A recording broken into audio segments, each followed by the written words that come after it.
Okay, so this is a box, but more importantly, this is an unboxing of a brand new katana.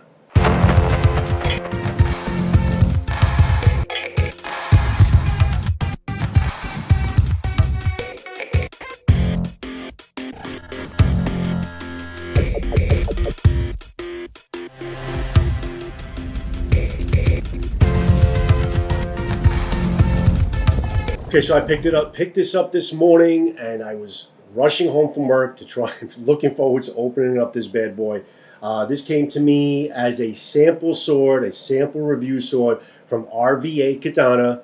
Good old John, really good guy. It's a BYZER sword. This box says Bohayu because I know he sells Bohayu, and it says in China, made in China. But I know that the BYZER brand, I believe, is made in Taiwan. I don't have all the information on this because I still have to do a full review on it, cutting and all that. And in the corner of my room, I have a box of brand new Emote tatami mats, which I can't wait to start using, and start cutting. We got some cutting coming, guys. Can't wait for that. So, yeah, let's open up this bad boy. I'm really looking forward to opening this up all day. To open up, to do the honors, I have the Medford Smooth Criminal Butt Lock. Great little knife, sharp as hell out of the box. Loving this.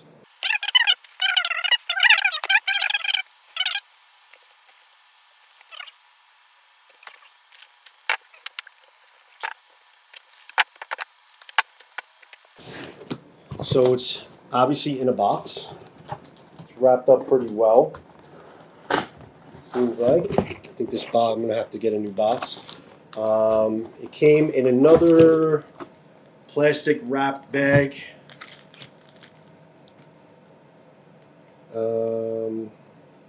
It's got bohi, I think. So it came in another wrap bag. I believe this is a presentation box, but he did open it on his Facebook video, so I did get a chance to see it.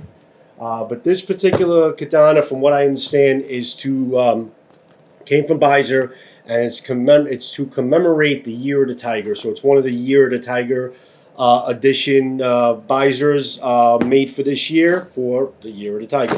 So let's open up this guy. So this is the first time, obviously, I'm seeing this, guys. I hate styrofoam. You'll find this all over the place. Okay, the sword bag is just it's a little better quality than the normal sword bag. It's got like a silky texture to it. It looks a little bit more of a stretchy, silky material. So actually, I appreciate the fact that it's a little bit better quality than your normal sword bags. But it's not the best I've seen, but it's definitely pretty good. Which is pretty cool that it gave me like a sharpening stone. It came in the box, so I guess maybe just to hone up the edge a little bit. That's pretty damn cool. Very impressive. Never got a sharpening stone with a katana, so that's a plus in my book. I love that. Unwrap it. First time I'm seeing it. All right, so far the Ito looks really good. I mean, yeah, it's definitely I think this is real leather, guys. As Matthew Jensen calls it, I think it's like jacket. It smells like jacket leather. So far, the Ito looks really good. Pretty tight. Very tight. The Samigawa looks pretty good, too. Wow. This is hot. This is hot. Look at that saya. That is freaking hot. Look how beautiful that saya is. Fantastic. So far, no sword rattle, which is good. You got some bullhorn Kojiri. Bullhorn over the Koiguchi here, and I believe there's bullhorn also over the Korigata knob. The gloss type of saya, that I love this type of material, this type of paint varnish because it doesn't leave any fingerprints. But look at that, like gold, speckled saya. Really beautiful, beautiful saya. I actually have never seen a saya in my hands like this. This is very, very impressive. Got some nice smooth lines for the most part. It's looking pretty damn good. The Sageo. Looks like of pretty much, reasonably good quality. I'm going to get you all the details as far as where all these pieces came from. I'm actually going to be doing an interview with John, like a live interview that I'm going to be throwing in a video. But basically the tightness of it, the Ito's fairly tight. I can move it probably about 1 millimeter or 2. I mean, it's definitely a lot tighter than a lot of production Ito, but I really love the look of this this particular Ito. And I believe it looks and feels and smells like pretty much real leather, like a jacket leather. I'm going to get you obviously all the close-ups when I do the review, but the Samigawa is pretty good quality. No emperor nodes, but it's a pretty good quality. It's got a little bit of wiggle in it, but nothing that I think is going to be a problem. The knot is pretty tight, but there's a little bit of a wiggle in it. I think if they put a little glue or epoxy there, I think it would eliminate that. The fittings are, they're tiger fittings. I mean, it's Year of the Tiger, so if you can see it in the camera here, Year of the Tiger type of fittings. The Suba's fairly tight. It feels like pretty much like an iron Suba. The Fuchi's pretty tight. Everything looks pretty good so far as the tightness. The Ito, the Suba, the Kashira, again, a little bit of a wiggle, but still pretty tight. The Minuki looks pretty good. What I like about this is they put one Makugi peg, like pretty much like a traditional Japanese style katana where you have one Makugi peg instead of 2. I'll talk about that, why that impresses me in today's age to put only one Makugi peg on the review. The Minuki's pretty good. Again, a little bit of a like a tiger emblem there or something like that. Everything is pretty much the Year of the Tiger type of look, and especially because of that gold type of look. It looks like the tan or the coat of a tiger. I think they did a nice job with the color scheme of this. I'm really loving how exactly this sword looks. In terms of the color scheme, the color of the Ito, it's got like a nice rich brown color that really contrasts really well with the saya. I love the fact that they put bullhorn everywhere, and I love the fact that the presentation knot looks pretty good. It's not super tight, but it looks pretty good. It's tied pretty well, and the Sageo's of good quality. So let's take a look at the actual blade. So here's the blade, guys. So it's a Shinogi Zakuri architecture. It looks like it's probably like a 27 and 27 and a half, 27, somewhere around 27-inch blade without measuring. It's got the bohi, the termination of the bohi on both sides. Looks pretty damn good. The boshi, as far as the, it's probably a Chukasaki. The termination lines look pretty well done. There's no hamon, obviously, because this is a spring steel. This is actually good beginner sword. I think this is kind of like a beginner cutter sword type of line. The sharpness level is good. It's good to cut, but it definitely, for my taste, could be sharper. Yeah, I mean, it can cut, but you can tell just from the sound of it and how it goes through the paper. It could definitely benefit from a sharper edge, which I may do. I may use the stone, or I may actually just use my own sharpening methods, but I think I'm going to sharpen this up a little bit more before I do any tatami mat cutting. But the really nice mirror polish on this. Sometimes I love hamon. I mean, my favorite thing is differentially hardening, having the hamon, but having a nice mirror polish is also really, really nice thing to have as well in your collection. Having a beautiful mirror polish, and they did a really nice job with the polishing of this.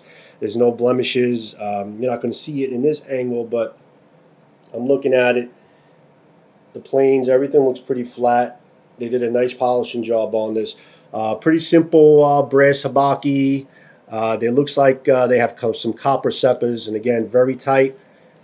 As far as the space between the habaki and the blade is pretty good. I mean, there definitely is some space. It's not perfectly fit, but it looks pretty damn good. But yeah, I'm going to break this down and show you everything that this sword has to offer. I can't wait to cut with it, but so far so good, man. I like what I'm seeing here, and I love the contrast of the colors, with the saya. The saya really, really impresses me. In terms of the fit, the Koiguchi is pretty good. I mean, it's cut out pretty good. I don't see too many problems with it. But how does it fit? Came out pretty well. Fits pretty good. holds itself in place pretty good, pops out pretty good. I think it's a pretty good fit. Not too tight, not too loose. I think it's nice. Yeah, I don't see any problem with basically how this thing fits. In terms of basically place it back and forth, I think it's no problem doing, if you're doing Yido with it, I think it fits pretty well. And there's no shake, guys. Very little. There's a little bit of a rattle kind of towards the middle of the blade, but nothing too bad. Definitely nothing too bad. I've definitely seen a lot worse, but for an entry-level style katana, I'm impressed with what I see. I'm impressed with the fact that it actually comes with a really nice leather ito, and it's pretty tight, pretty nice quality Samigawa. The pieces, the casting of the pieces, I mean, listen, it's a little muddy. It's not perfectly done, but it's definitely really nice. Again, I'll show you all the close-ups when I do the review, but it's pretty damn good. The kashira could be a little bit tighter. There's a little bit of a rock here. You can definitely rock it and move it a little bit with your thumbs. They can improve that with the glue a little bit and make that pretty solid. But the knot, the actual knot on the ito by the kashira is pretty tight. So yeah, I'm really liking this so far. Yeah, guys, BYZER Katana, distributed from RVA Katana from John. He distributes BYZERs here in the States. They're made in Taiwan. I'm really loving how this looks so far. I'm liking how it fits into the saya. I'm liking how it kind of glides in and out. I mean, for an entry-level katana, it's pretty damn good. Can't really do much swinging because obviously I'm indoors, but yeah, very light and nimble, guys. Probably a little bit light for my taste, but it's definitely a very light and nimble katana for sure. I mean, this thing is probably around 2 pounds. I'll get you all the specs and weigh it for you, but the blade is pretty good. Yeah, really impressed with what I see so far with this BYZER katana. Year of the tiger. There's actually a kangaroo there on the other side as well, but there's definitely a tiger on this side. Yeah, the ito, everything feels really, really nice in the hand. The Suka length is probably a little bit under 11 inches. I like it at around 11 inches. It's probably like 10 and a half, 10 and 3/4 or something like that. But yeah, it's light, very easy. Can't hear the swish sound, but the blade is actually very straight. Planes very straight. The polishing job is very good. Could be sharper. Definitely could be sharper. Could always be sharper. Can it cut? It can cut, but definitely needs to be sharper if you really want to do some good cutting with it. So I think I may be doing that, but not bad, guys. I'm liking what I'm seeing so far. I am in love with the saya. I really am in love with this saya. Very nice. So there's your BYZER katana, guys. Just a quick unboxing. Well, none of my videos are quick. Quick unboxing, guys. And review on this is coming soon. I finally got some tatami mats. So I'm definitely going to be cutting with those, with this guy, a couple of other swords that I need to do still. But looking forward to doing the review on this and getting some cutting with this. So BYZER katana for you guys coming very, very soon. All right? Have a good one, guys. Till next blade, next sword, Joe, Steel Forge and Fire, signing out.